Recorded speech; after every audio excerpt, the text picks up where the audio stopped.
Shalom saudara pendengar saudara rohani yang dikasihi Tuhan Yesus Kristus. Selamat datang di Renungan Rohani malam hari ini.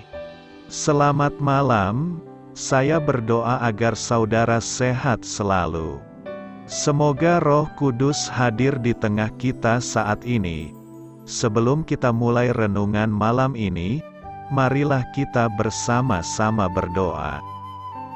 Bapa kami yang di surga, Bapa di dalam nama Tuhan Yesus Kristus, kami sungguh mengucap syukur, ya Tuhan, oleh karena Engkau sangat baik buat kami. Engkau ada bersama kami dan menopang hidup kami di siang hari dan di malam hari. Engkau ada bersama-sama dan menyertai kami. Tuhan, kami memuji dan bersyukur kepadamu pada malam hari ini, kami masih bisa berkumpul di rumah kami yang kecil ini. Tuhan, saat ini kami hendak mendengarkan firman-Mu. Berilah pengetahuan dan bimbinglah hamba-Mu ini agar apa yang Engkau firmankan dapat bekerja sesuai kehendak-Mu. Buat kami jemaat-Mu, bukalah hati dan pikiran kami untuk mendengar dan menerima firman-Mu. Kiranya firman-Mu ini dapat menjadi berkat bagi kami. Berbicaralah Tuhan, kami sudah siap menerima firman-Mu. Di dalam nama Tuhan Yesus Kristus kami berdoa dan mengucap syukur. Amin. Sahabat saudara rohani, pembacaan ayat emas Alkitab renungan kita malam hari ini. Nats pilihan kita adalah, dengan tenteram aku mau membaringkan diri, lalu segera tidur, sebab hanya Engkaulah, ya Tuhan, yang membiarkan aku diam dengan aman. Tertulis dalam kitab Mazmur 4 ayat 9. Kata kunci renungan pada malam ini adalah tidur nyenyak, dan bacaan kita pada malam ini terambil dari kitab Mazmur 4 ayat 2 sampai dengan ayat 9. Apabila aku berseru, jawablah aku, ya Allah, yang membenarkan aku. Di dalam kesesakan Engkau memberi kelegaan kepadaku. Kasihanilah aku dan dengarkanlah doaku. Hai orang-orang, berapa lama lagi kemuliaanku dinodai? Berapa lama lagi kamu mencintai yang sia-sia dan mencari kebohongan? Ketahuilah, bahwa Tuhan telah memilih baginya seorang yang dikasihinya. Tuhan mendengarkan, apabila aku berseru kepadanya. Biarlah kamu marah, tetapi jangan berbuat dosa, berkata-katalah dalam hatimu di tempat tidurmu, tetapi tetaplah diam. Persembahkanlah korban yang benar dan percayalah kepada Tuhan. Banyak orang berkata, siapa yang akan memperlihatkan yang baik kepada kita? Biarlah cahaya wajah-Mu menyinari kami, ya Tuhan. Engkau telah memberikan sukacita kepadaku, lebih banyak daripada mereka ketika mereka kelimpahan gandum dan anggur. Dengan tenteram aku mau membaringkan diri, lalu segera tidur, sebab hanya Engkaulah, ya Tuhan, yang membiarkan aku diam dengan aman. Terambil dari kitab Mazmur 4 ayat 2 sampai dengan ayat 9. Topik dari ayat emas renungan kita adalah, karena Allah tak pernah tertidur, kita selalu dapat tidur dengan damai. Mari kita mulai renungan malam kita. Untuk memulai hal baik, serahkanlah segala sesuatu hanya kepada Tuhan. Mari kita mulai segmen kisah inspiratif. Seseorang pernah berkata, ketenangan hidup Anda bergantung pada istirahat Anda di malam hari. Meski demikian, banyak orang sering merasa seperti anak kecil yang sulit tidur, yang berkata kepada ibunya, tubuh saya memang terbaring, tetapi pikiran saya tidak bisa tenang. Jika kekhawatiran membuat Anda tidak dapat tidur, mintalah agar Tuhan menenangkan hati Anda dan memberi Anda iman yang membuat Anda merasa tenang. Lalu biarkan Dia mengatasi persoalan yang mengganggu Anda. Itulah yang dilakukan Daud ketika berada dalam kesulitan. Ia menulis, "Dengan tenteram aku mau membaringkan diri, lalu segera tidur, sebab hanya Engkaulah, ya Tuhan, yang membiarkan aku diam dengan aman." Bila Anda menyadari bahwa Bapa Surgawi sedang menjaga Anda, pasti Anda dapat menikmati tidur nyenyak. Selama Perang Dunia II, di tengah suasana tegang karena suara letusan-letusan bom, seorang wanita tua di Inggris tetap memiliki ketenangan yang luar biasa. Ketika ditanya bagaimana ia dapat tetap tenang di tengah bahaya dan kondisi yang mengerikan tersebut, ia menjawab, "Ya, setiap malam saya berdoa. Kemudian saya ingat bahwa Allah senantiasa menjaga saya. Oleh karenanya, saya selalu dapat tidur dengan rasa damai. Lagi pula, tak ada gunanya bila kita tetap terjaga. Mungkin Anda tidak sekadar bisa tidur, tetapi bahkan akan sangat terlelap dengan damai jika Anda tahu bahwa Bapa Surgawi sedang menjaga Anda dengan penuh kasih apapun yang terjadi."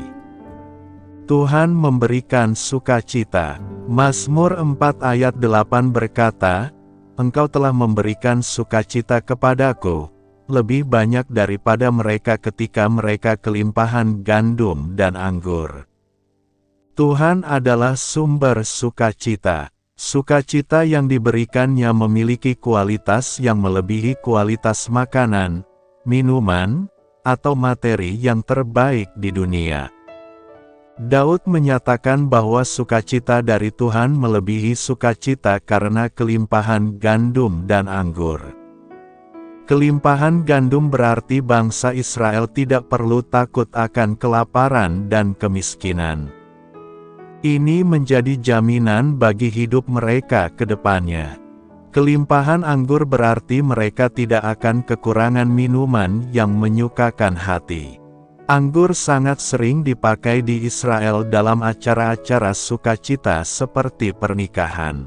Anggur juga merupakan minuman para bangsawan.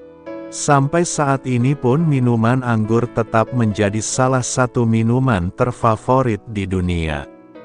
Namun Daud menyatakan dengan jelas, sukacita dari Tuhan lebih besar daripada sukacita dari kelimpahan gandum dan anggur.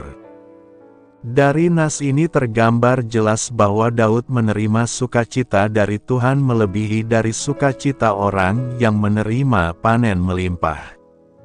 Begitu juga dengan kita, hendaklah kita bersukacita karena kebenaran, maka sukacita kita akan melimpah-limpah terjadi dalam kehidupan kita apapun kondisinya, seperti yang dijelaskan di dalam 1 Korintus 13 ayat 16. Ia tidak bersukacita karena ketidakadilan, tetapi karena kebenaran. Sukacita yang dialami oleh Daud adalah sebuah sukacita yang berasal dari hati yang paling dalam, yang tidak terpengaruh dengan situasi dan kondisi yang terjadi karena mengerti kebenaran. Dapat kita lihat contoh dari hidup Nabi Habakuk. Nabi Habakuk tetap bersukacita dalam kondisi terburuk sekalipun. Ini dikarenakan Nabi Habakuk mengerti kebenaran sehingga dia masih bisa memiliki pengharapan yang benar di dalam Tuhan. Tuhan juga adalah sumber keamanan bagi Daud. Ia bisa tidur dengan tenteram dan tenang di tengah segala masalah karena ia beriman kepada Tuhan. Tidur merupakan sebuah langkah iman dalam konteks ini. Ia bisa tenang berdiam karena Allah besertanya. Ia tidak perlu sibuk mencari keamanan dan jaminan yang pasti di dunia, misalnya harta, reputasi, dan jabatan, karena ia sudah mengenal Tuhan yang ia sembah dan karena kedekatan relasinya dengan Allah. Karena itu, Janganlah ragu dan takut akan apa yang kita alami saat ini, sebab Tuhan akan memberikan sukacita bagi kita jika kita datang kepadanya. Apa artinya bahwa Allah adalah terang? Allah adalah terang, dapat kita jumpai dalam 1 Yohanes 1 ayat 5. Terang adalah metafora yang cukup sering kita jumpai dalam Alkitab. Amsal 4 ayat 18 melambangkan kebenaran sebagai cahaya fajar. Filipi 2 ayat 15 mengibaratkan anak-anak Allah yang tiada beraib dan tiada bernoda, sebagai bintang-bintang di langit. Yesus menggunakan terang sebagai kiasan akan perbuatan baik, demikianlah hendaknya terangmu bercahaya di depan orang, supaya mereka melihat perbuatanmu yang baik. Mazmur 76 ayat 4 dalam bercerita tentang Allah menulis, "Cemerlang engkau." Kenyataan bahwa Allah adalah terang secara alami sangat kontras dengan kegelapan. Jika terang adalah metafora untuk kebenaran dan kebaikan, maka kegelapan melambangkan kejahatan dan dosa. 1 Yohanes 1 ayat 6 menulis, "Jika kita katakan bahwa kita beroleh persekutuan dengan Dia, namun kita hidup di dalam kegelapan, kita berdusta dan kita tidak melakukan kebenaran." Dalam ayat 5 tertulis, Allah adalah terang dan di dalam Dia sama sekali tidak ada kegelapan. Perhatikan bahwa ditulis bahwa Allah adalah terang, bukan salah satu penerang. Terang adalah bagian yang tak terpisahkan dari dirinya, sama halnya dengan kasih. Pesan yang disampaikan ialah bahwa Allah seutuhnya kudus, dengan tidak sedikit pun kejahatan, ketidakadilan, atau dosa. Jika kita tidak memiliki terang, maka kita tidak mengenal Allah. Mereka yang mengenal Allah, yang berjalan bersamanya, adalah terang dan jalan pula dalam terang. Mereka mengambil bagian dalam kodrat ilahi Allah, dan luput dari hawa nafsu duniawi yang membinasakan dunia. Allah adalah terang, begitu pula dengan anaknya. Yesus berkata, "Akulah terang dunia, barang siapa mengikut aku, ia tidak akan berjalan dalam kegelapan, melainkan ia akan mempunyai terang hidup." Dalam bagian ini, berjalan, sama artinya dengan memperoleh kemajuan. Jadi, kita dapat menarik kesimpulan dari ayat ini bahwa orang Kristen dimaksud untuk bertumbuh semakin kudus dan semakin dewasa dalam mengikuti Yesus. Allah adalah terang, dan adalah rencananya supaya umatnya mencerminkan terangnya, dengan menjadi semakin menyerupai Kristus tiap harinya. Karena kamu semua adalah anak-anak terang dan anak-anak siang. Kita bukanlah orang-orang malam atau orang-orang kegelapan. Allah adalah pencipta cahaya terang alami maupun pemberi terang rohani yang olehnya kita dapat berjalan dalam kebenaran. Cahaya terang membongkar apa yang tersembunyi dalam kegelapan, ia menunjukkan keadaan yang sebenarnya. Berjalan dalam terang berarti mengenal Allah, memahami kebenaran, dan hidup dalam kebenaran. Orang percaya dalam Kristus harus mengakui semua kegelapan dalam diri mereka, dosa dan kesalahan mereka dan mengizinkan terang Allah bersinar melalui mereka. Orang Kristen tidak dapat duduk diam dan mengamati orang berlanjut dalam perjalanan gelap mereka dalam dosa, karena mereka tahu bahwa orang-orang di dalam kegelapan akan kelak mengalami keterpisahan kekal dari Allah. Terang dunia ingin mengusir kegelapan dan menganugerahkan hikmat-Nya di segala tempat. Dalam membawa terang Injil pada dunia, kita harus mengungkapkan hal-hal yang sebenarnya ingin disembunyikan oleh orang lain. Terang tidak nyaman bagi mereka yang terbiasa dengan kegelapan. Yesus, Anak Allah yang tak berdosa adalah terang yang sesungguhnya. Sebagai anak-anak Allah yang diadopsi, kita perlu mencerminkan terangnya ke dalam dunia yang digelapkan oleh dosa.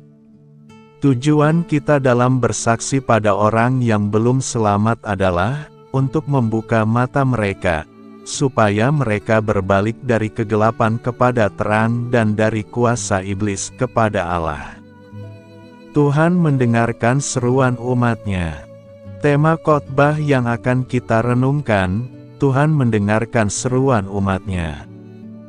Ketika kita berseru kepada Tuhan, maka Ia akan mendengarkan kita. Kata mendengarkan berarti memperhatikan atau menggunakan telinga untuk mendengar sesuatu atau seseorang.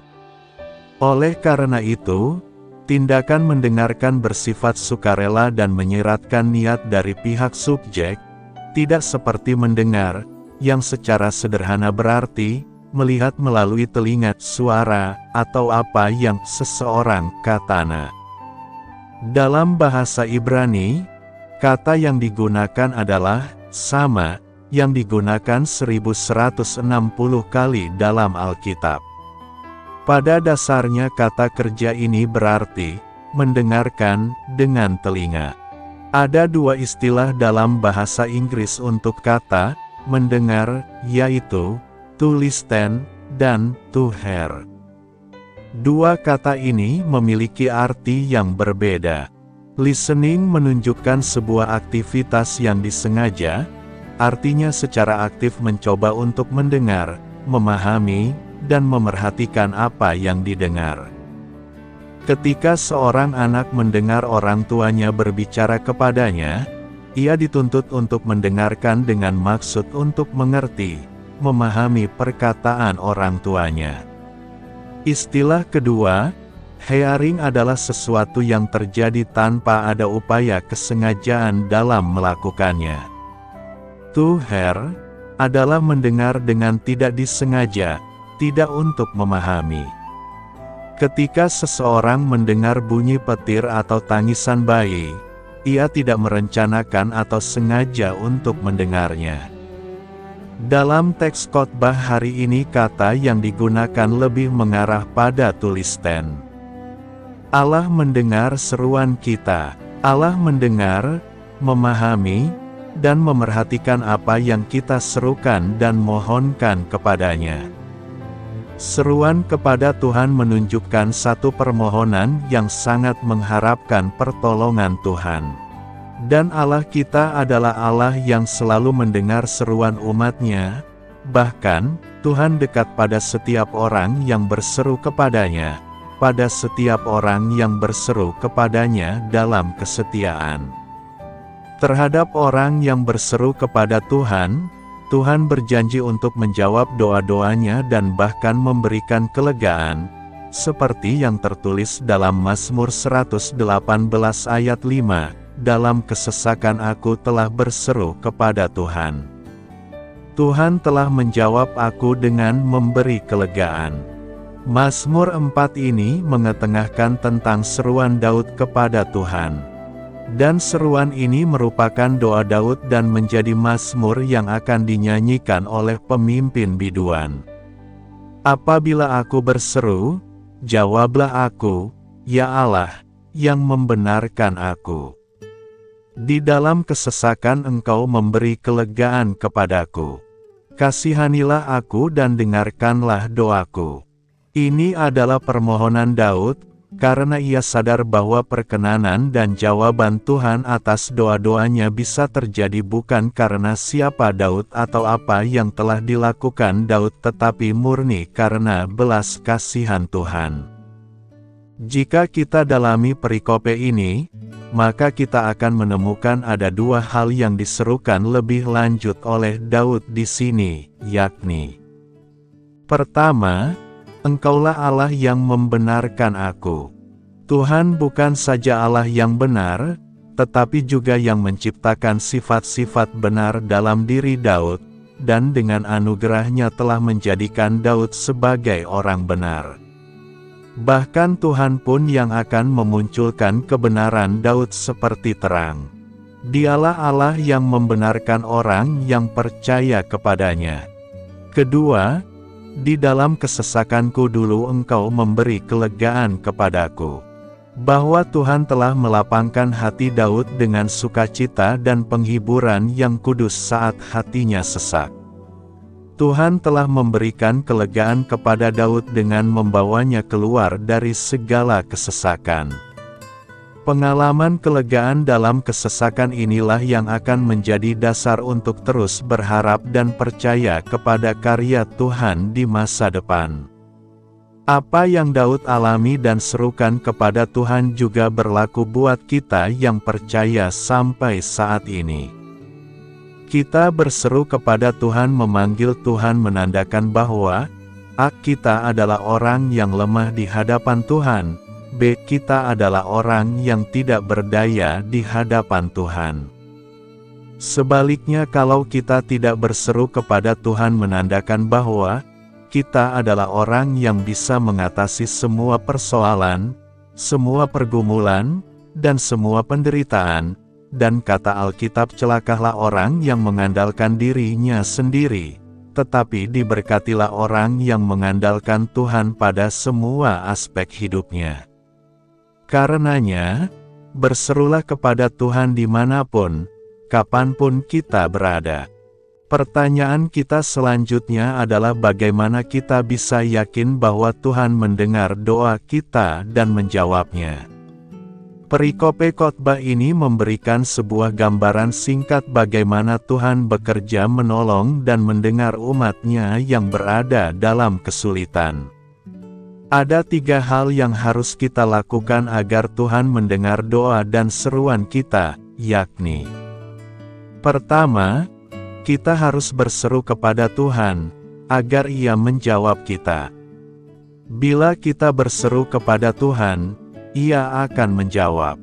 Tuhan tahu jika kita mengalami masalah dan Ia pasti bertindak pada waktu yang sesuai dengan kehendak-Nya. Tidak ada apapun yang terjadi dalam hidup kita tanpa seizin Tuhan. Tuhan yang Maha Kasih selalu ingin memberikan yang terbaik untuk umat-Nya, sekalipun dunia ini selalu penuh dengan semak duri. Jika kita berdoa, itu bukanlah dengan maksud untuk mengubah kehendak Tuhan, karena kehendak Tuhan harus terjadi. Tetapi, doa kita adalah penyerahan diri kita kepada bimbingan-Nya, dan menyelaraskan kehendak kita dengan kehendak-Nya. Jika kita berseru meminta tolong kepada Tuhan, Ia sebenarnya sudah siap menolong kita. Tetapi dengan berseru kepada Tuhan, kita akan mendengar suaranya dan kita akan mengerti apa maksud Tuhan dalam hidup kita.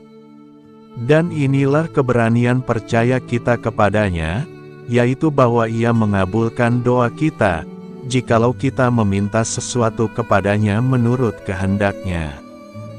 Kedua, Tuhan akan menyertai dan mendengarkan kita yang sedang berada dalam kesesakan. Tuhan juga akan menyertai kita yang dalam kesesakan. Itu adalah yang dijanjikan Tuhan jika kita mau menghampiri Dia dan mengutarakan segala persoalan dan perasaan kita. Tuhan tidak akan meninggalkan kita seorang diri dalam penderitaan kita. Memang dalam kesesakan kita mungkin merasakan dorongan untuk lari menjauhkan diri dari segala sesuatu, karena kita tidak tahu harus berbuat apa. Tetapi, Tuhan jelas mengharapkan kita untuk lari kepadanya, agar Ia bisa memberi kekuatan dan kesabaran kepada kita. Marilah kepadaku, semua yang letih lesu dan berbeban berat, aku akan memberi kelegaan kepadamu. Ketiga, Tuhan akan meluputkan kita dari bencana dan meninggikan kita. Bagi umat-Nya yang mengalami masalah, Tuhan juga berkata bahwa Ia akan meluputkan mereka dari bencana dan memuliakan mereka. Ini adalah sesuatu yang harus selalu kita sadari selama kita hidup di dunia. Bahwa sebagai Bapa yang Maha Kasih, Tuhan tidak membiarkan kita mengalami masalah yang lebih berat dari kekuatan kita. Lebih dari itu, kita seharusnya tahu bahwa sebagai Bapa yang Maha Kuasa, Tuhan sanggup melindungi kita dari bencana. Tuhan akan memberikan kita kekuatan untuk menghadapi masalah apapun, sehingga kita pada akhirnya akan memperoleh kemenangan di dalam Dia.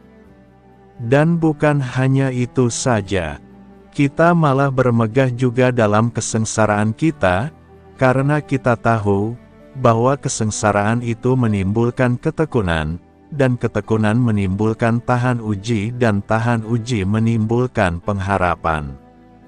Dan pengharapan tidak mengecewakan, karena kasih Allah telah dicurahkan di dalam hati kita oleh Roh Kudus yang telah dikaruniakan kepada kita.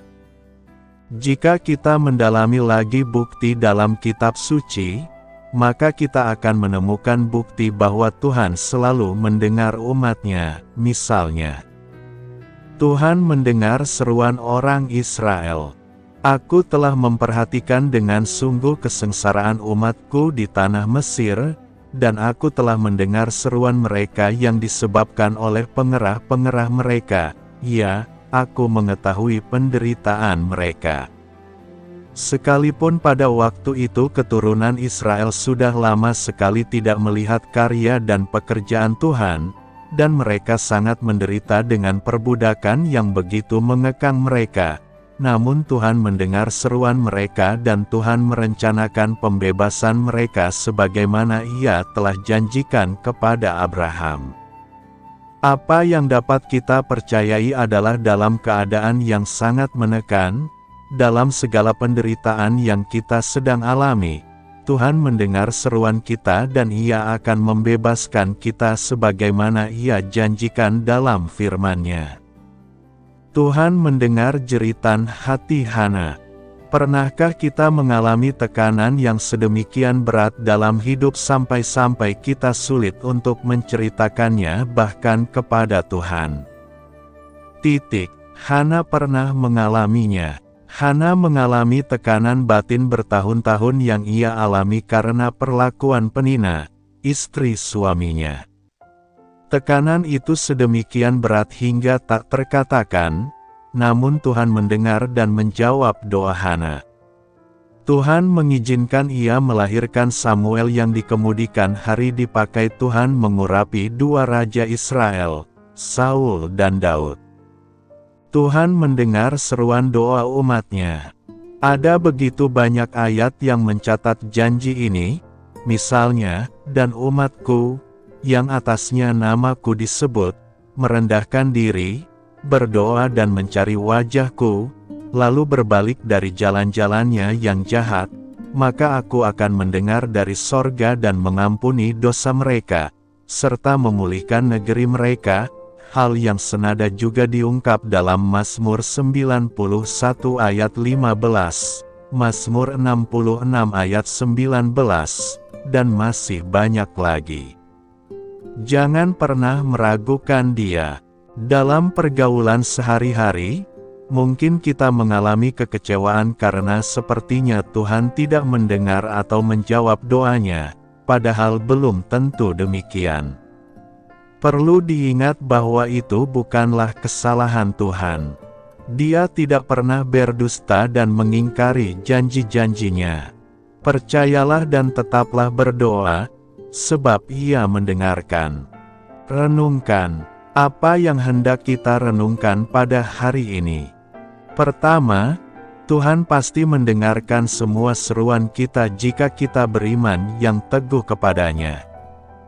Janji firman-Nya, ketika kita mau berseru kepada Tuhan, Dia akan menjawab kita, bahkan lebih dari yang tidak terpahami, yakni hal-hal yang tidak kita ketahui. Apa yang tidak pernah dilihat oleh mata, dan tidak pernah didengar oleh telinga, dan yang tidak pernah timbul di dalam hati manusia, semua yang disediakan Allah untuk mereka yang mengasihi Dia. Kedua, Tuhan pasti memberikan kelegaan kepada kita sebab Dia mendengarkan seruan kita. Jika kita berseru kepadanya, Tuhan akan menjawab lebih daripada apa yang kita minta atau doakan. Tuhan tidak pernah mencobai kita, namun selalu ada maksud Tuhan dalam setiap pencobaan yang kita alami. Lalu kemudian setelah itu, kita akan merasakan kelegaan. Karena itu, yakinkanlah diri kita bahwa Tuhan setia mendengar seruan kita. Beritakanlah Injil kepada segala makhluk. Hormatilah semua orang. Selamat beristirahat malam dalam kasih setia Tuhan. Doa saya menyertai saudara sekalian. Mari bertumbuh dalam iman bersama saudara rohani. Saya memberkati Anda agar sewaktu Anda mencarinya dari Dia, Bapa Surgawi Anda akan memberikan bagi Anda roti harian Anda, dalam nama Yesus Kristus. Tuhan yang berkuasa atas alam semesta dan menuntun kita kepada iman yang menyelamatkan. Tuhan Yesus menyertai senantiasa. Terima kasih sudah berkenan mendengarkan renungan malam saudara rohani. Tuhan memberkati. Amin.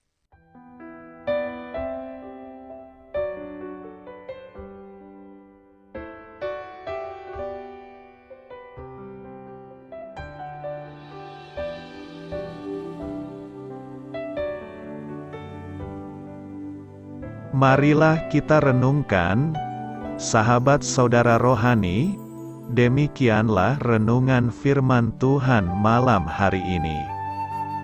Semoga menjadi berkat di dalam hidup kita dan menjadikan kita pribadi yang lebih baik. Sebelum kita beristirahat pada malam hari ini, marilah kita berdoa. Bapa kami yang di surga, Bapa di dalam nama Tuhan Yesus Kristus. Kami sungguh mengucap syukur, ya Tuhan, oleh karena Engkau sangat baik buat kami. Engkau ada bersama kami dan menopang hidup kami di siang hari dan di malam hari. Engkau ada bersama-sama dan menyertai kami, ya Tuhan Yesus. Kami mengucap syukur untuk firman-Mu, ya Tuhan, yang memberikan kami kekuatan dan menyadarkan kami bahwa kami tidak perlu takut dengan gelap dan malam. Sebab Tuhan, Engkau ada bersama kami. Engkau melindungi kami dan menjadi perisai bagi kami hamba-Mu berdoa saat ini. Tuhan, untuk setiap pendengar renungan ini yang mengalami ketakutan, kecemasan, kegelisahan, pada situasi gelap dan malam hari di dalam nama Tuhan Yesus Kristus. Kuasa Tuhan melepaskan mereka dari segala ikatan roh-roh ketakutan yang mengikat mereka saat ini. Tuhan melepaskan setiap anak-anak-Mu dari segala rasa takut dan kecemasan. Di dalam nama Tuhan Yesus segala kuasa-kuasa roh jahat, kuasa setan iblis yang mengganggu anak-anak-Mu, ya Tuhan, tolong hancurkan dan halaukan dengan kuasa-Mu. Dalam nama Tuhan Yesus Kristus, berkati setiap kami anak-anak-Mu, ya Tuhan, dan lindungilah kami. Kami aman di dalam Engkau. Ya Tuhan, penuhilah setiap hati kami dengan keberanian, damai sejahtera, dan sukacita serta ketenangan yang dari Tuhan. Berkati kami di malam hari ini, saat kami tidur dan beristirahat. Kuasa-Mu, ya Tuhan, menaungi setiap kami, memberkati dan melindungi kami. Bangunkanlah kami kembali besok pagi dengan kekuatan yang baru. Tubuh yang sehat diberkati Tuhan dan berkat-berkat yang baru, Tuhan sediakan bagi kami. Terima kasih. Ya Tuhan, kami sungguh mengucap syukur untuk firman-Mu yang menguatkan kami. Dalam nama Tuhan Yesus Kristus Juru Selamat kami, Bapa kami yang baik, kami mengucap syukur dan berdoa haleluya. Amin. Biarlah firman Tuhan menjadi pengingat untuk kita semua, bahwa tuntunan dari Roh Kudus akan selalu memberi jalan keluar bagi setiap permasalahan hidup kita, dan memberi kedamaian di hati kita. Amin. Sampai jumpa di renungan malam saudara rohani berikutnya.